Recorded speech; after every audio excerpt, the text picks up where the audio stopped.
오늘 우리에게 주신 하나님의 말씀은 마가복음 7장 24절에서부터 30절까지의 말씀, 신약성경 65면입니다.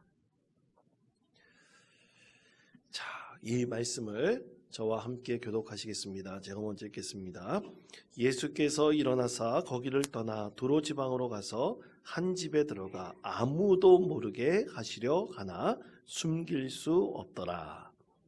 더러운 귀신 들린 딸을 둔 한 여자가 예수의 손을 듣고 곧 와서 그 발 아래에 엎드리니 그 여자는 헬라인이요 수로보니게의 족속이라. 자기 딸에게서 귀신 쫓아내 주시기를 간구하거늘 예수께서 이르시되 자녀로 먼저 배불리 먹게 할지니 자녀의 떡을 취하여 개들에게 던짐이 마땅치 아니하니라. 여자가 대답하여 이르되 주여 올소이다마는 상 아래 개들도 아이들이 먹던 부스러기를 먹나이다.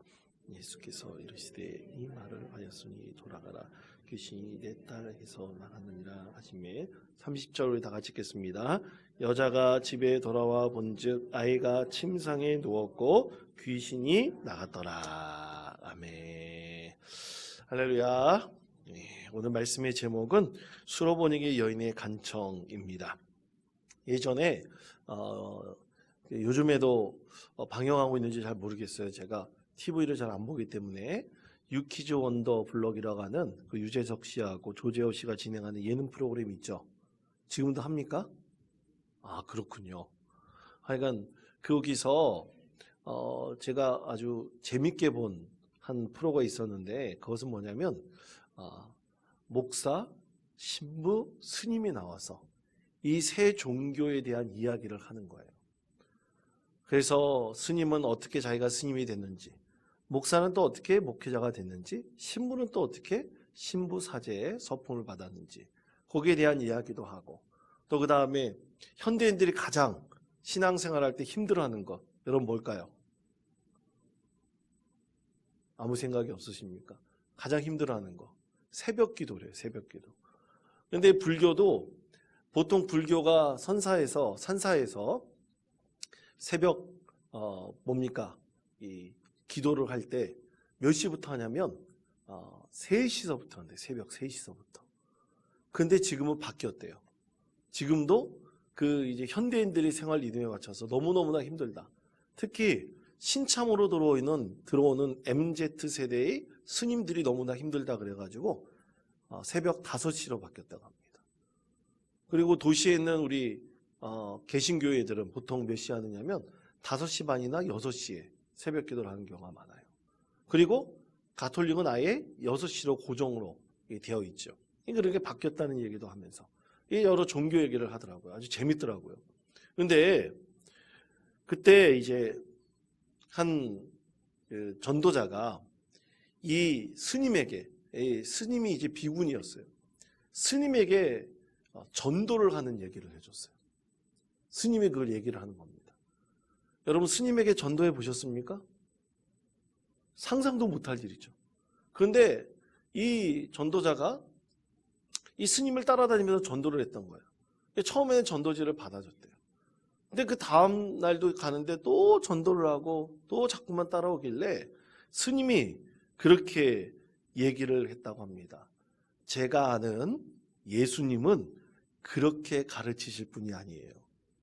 이 말 한마디를 하면서 나는 평생에 부처님의 제자가 되기로 결단한 사람입니다. 다 그렇게 얘기를 하는 거예요. 그렇게 얘기했던 옆에 있던 목사님하고 신부님이 안절부절 못하는 거예요. 좌불안석인 거예요. 그러면서 어떻게 할게요? 목사님 먼저 스님의 손을 잡아서 죄송합니다. 죄송합니다. 우리가 잘못했습니다. 그러면서 아주 코믹하게 넘어갔습니다. 여러분 스님에게 불교인에게 전도를 하면 안 될까요? 될까요? 안 될까요? 당연히 되겠죠.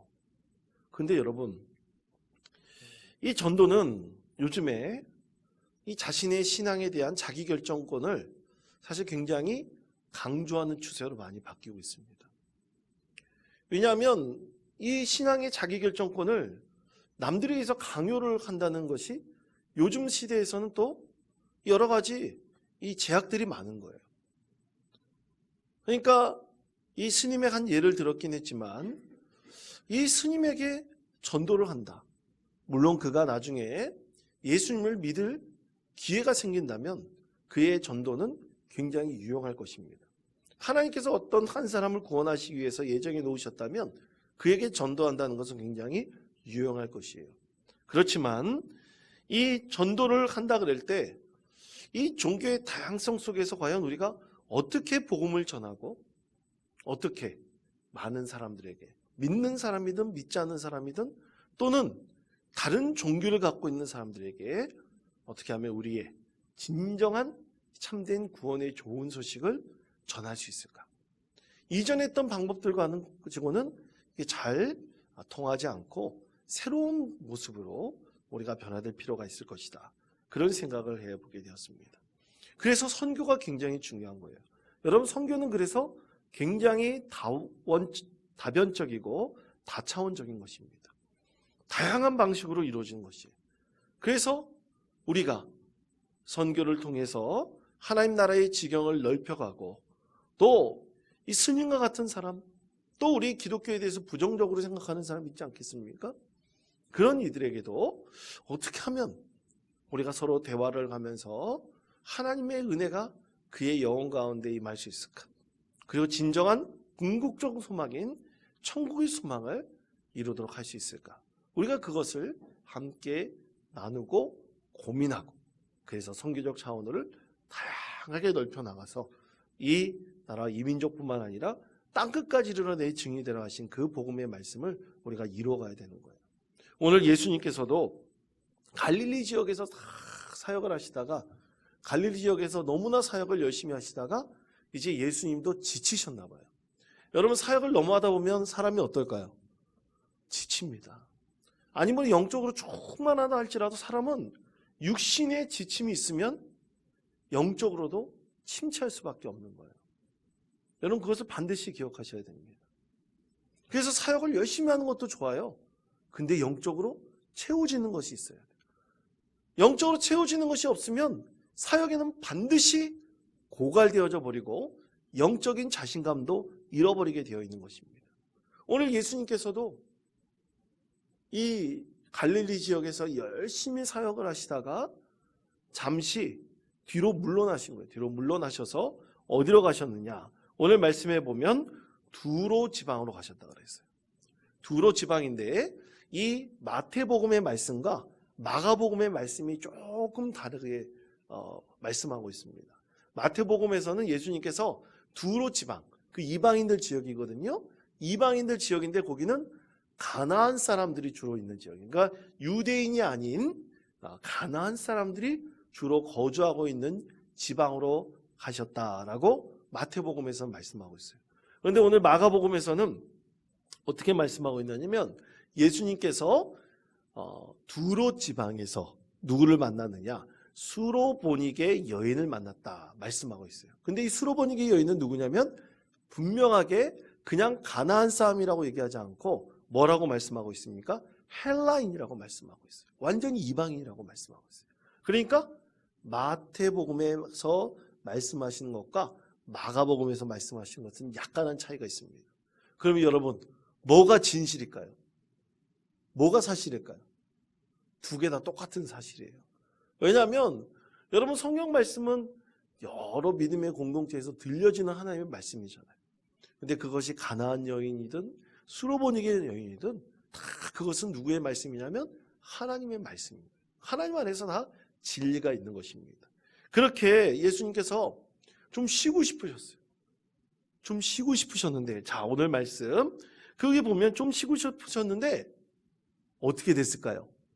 예수님을 단번에 알아보는 사람이 있었을까요? 없었을까요? 있었던 거예요. 세상에나.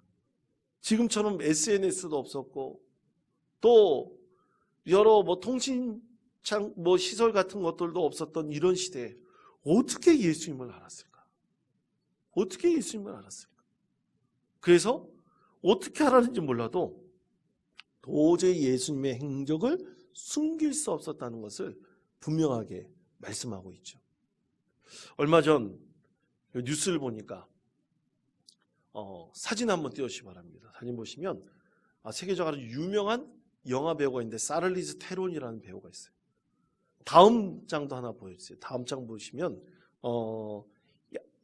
안냐 테일러 조이라고 하는 이 넷플릭스 드라마의 퀸스 캠빗이라고 하는 이 체스 두는 드라마가 있었어요. 아주 이것으로 일학 세계적인 스타가 된 이 배우가 있었는데요. 뉴스에 나오는데 뉴스에 어떻게 나왔냐면 이 사르리르 테론이라는 여인이 이 배우가 흑인 여성과 함께 홍대 거리에 나왔다는 뉴스가 나왔어요. 야, 여러분 뉴스에서 어떻게 홍대 거리에 이 배우가 나왔다는 것을 알게 되었을까요? 어떤 사람이 이 사르리르 테론이 홍대 거리에서 어떤 흑인 여성과 걸어가고 있는 것을 동영상으로 찍고 이것을 SNS에 올려서 이 뉴스에 이 제보를 한 거예요. 근데 그 흑인은 누구냐면 이 사르리르 테론이 입양한 딸이라고 합니다. 흑인 딸이라고 해요. 그런데 가족여행을 은밀하게 온 거예요. 그런데 워낙 유명하다 보니까 사람들이 딱 보고 대변에 알아봤을까요? 못 알아봤을까요? 알아본 거예요. 그래가지고 사진 좀 찍어주세요. 사진도 같이 찍고 가는 동영상을 뒤에서 다 찍고 사람들이 다 그랬던 것입니다. 이 안냐 테일러 조이도 마찬가지예요. 가족들끼리 은밀하게 왔어요. 한국에 와서 요즘에 한국에 오는 거 되게 좋아하나 봅니다. 배우들이. 한국에 와서 그냥 가족끼리 여행하고 그리고 또 어디 스파를 갔대요. 세상에 그런 거 어떻게 알았는지 모르겠어요. 어디 스파 간 것도 다 알아가지고 SNS에 막 올린 거예요. 그랬더니 뉴스에 보도되게 됐어요. 또 여러분 미국 대통령 중에 빌 클린턴이라고 있지 않습니까? 빌 클린턴이 우리나라에 비공식적으로 왔다 갔대요. 여러분 그런 정치인들은 우리나라에 올 때 공식적으로 올 거 아니에요. 근데 아무도 모르게 비공식적으로 왔다가 세상에나 그 광화문에 세종대왕상이 있지 않습니까? 세종대왕상에서 거기가 유명하다고 와가지고 사진 찍고 막 그러는 것을 또 누가 본 거예요. 여러분 절대로 유명해지지 마시기 바랍니다. 유명해지면 힘들어요. 잘못하면 유명인이 화장실 가다가 찍혀가지고 저런 사람들도 화장실 들어가는구나 이런 거 나중에 SNS에 올리면 되게 곤란합니다. 근데 우리 예수님 생각해 보세요. 오늘 예수님께서 사실은 쉬러 가신 거예요. 너무나 힘들어가지고 쉬러 가신 거예요. 은밀하게 아무도 모르게 숨을 쉬려고 그랬는데 그것을 누가 보았던 거예요. 그리고 수로보니게 여인의 귀에까지 들리게 된 것입니다. 그래서 예수님께서 계신 곳에 이 수로보니게 여인이 찾아왔던 것이죠. 자, 이런 찾아온 이 이야기를 통해서 우리 예수님께서는 또 기적을 일으키셨어요. 한 영혼을 구원하셨습니다. 자, 이 이야기를 통해서 우리는 과연 무슨 은혜를 이 말씀 가운데 발견할 수 있을까요? 세 가지를 우리에게 말씀하고 있습니다. 첫 번째는 여인은 오직 주님의 자비하심을 구했다는 것입니다. 자, 마가복음 7장 26절에서부터 28절까지 말씀입니다. 다 같이 한 목소리 읽겠습니다. 그 여자는 헬라인이요 수로보니게의 족속이라 쫓아내 주시기를 간구하거늘 예수께서 이르시되 자녀로 먼저 배불리 먹게 할지니 자녀의 떡을 취하여 개들에게 던짐이 마땅치 아니하니라. 여자가 대답하여 이르되 주여 올소이다마는 상 아래 개들도 아이들이 먹던 부스러기를 먹나이다. 아멘. 자, 이 여인이 오직 구했던 것은 예수님의 자비하심만을 구했어요. 예수님의 자비하심만을 구했습니다. 예수님의 치료에 안 해줄 수도 있어요. 그렇지만 오직 예수님의 이 자비하심에만 자신의 마음을 구하고 또 구했던 것입니다. 여러분 아까 유명한 배우, 정치인들 얘기 한번 말씀드렸죠? 예수님께서는 그럼 과연 무엇으로 어떻게 이 가나안 지역까지 또 이방인에게까지 예수님에 대한 소식이 들렸을까요? 여러분 한번 상상해 봅시다. 예수님께서 가나안 사람 이 이방 여인인 수르보니게 여인에게 어떻게 들렸을까요? 어떻게 소문이 났을까요? 한번 상상해 보시기 바랍니다. 여러분, 먼저 예수님께서는 많은 사람들에게 이렇게 소망의 소리로 들렸을 거예요. 첫 번째는요, 예수님은 어떤 병도 어떻게 할 수 있는 분이다? 고칠 수 있는 분이다. 어떤 병도 고칠 수 있는 분이다. 두 번째, 예수님께서는 사랑이 많으셔서 자비하신 분이라서 그 어떤 사람도 구분하지 않으신다. 누구든 다 맞아주신다. 그 세 번째, 예수님께서는 병을 고치실 때 그 어떤 누구에게도 대가를 받지 않으신다. 아마 이런 소문들이 났을 거예요. 여러분도 한번 상상해 보세요.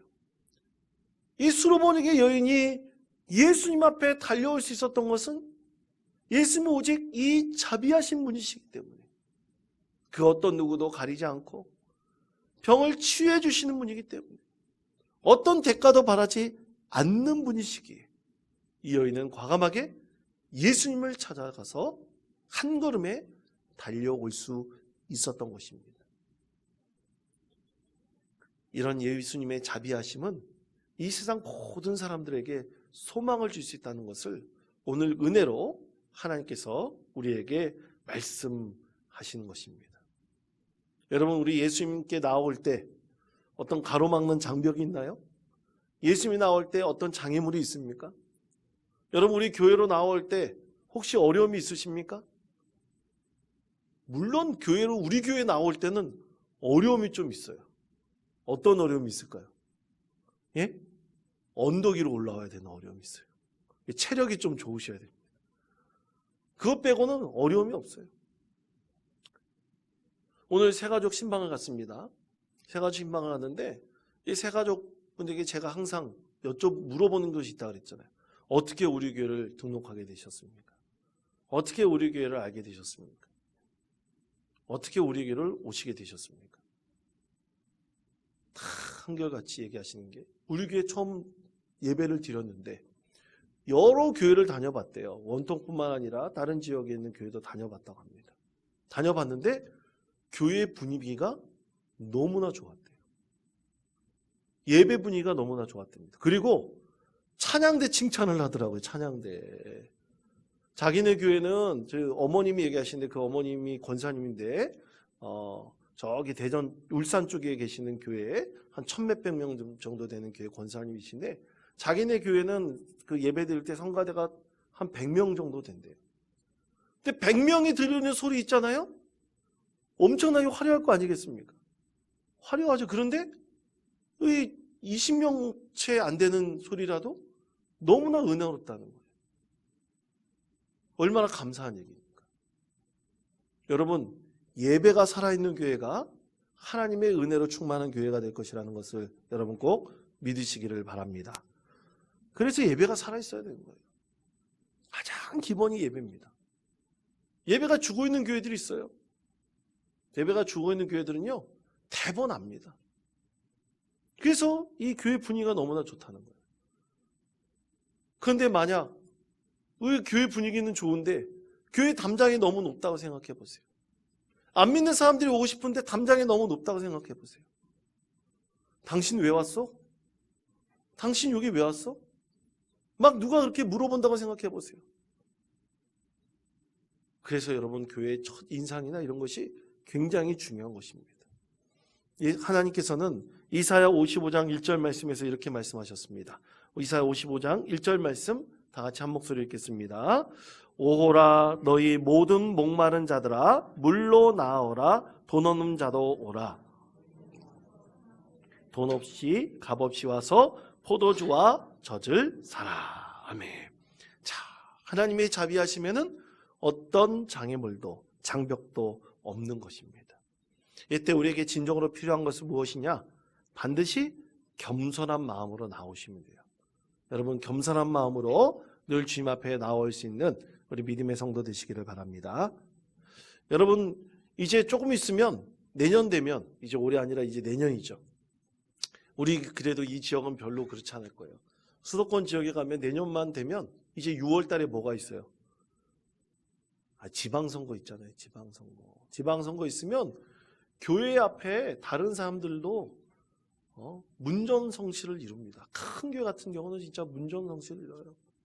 자기 알리려고.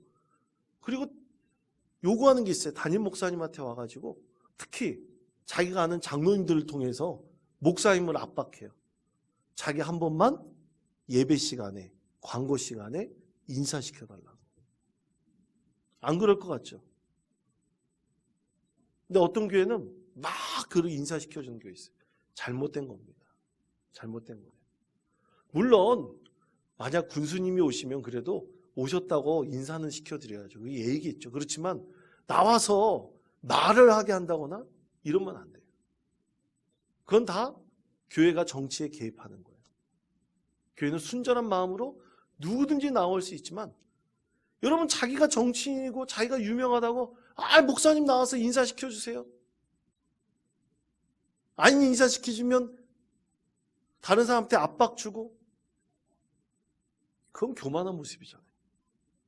진실한 모습이 아닙니다. 우리 예수님께서는 겸손하게 하나님 앞에 나오는 자들을 축복하시고 그들의 겸손함을 통해서 하나님께서 은혜를 베풀어 주시는 것입니다.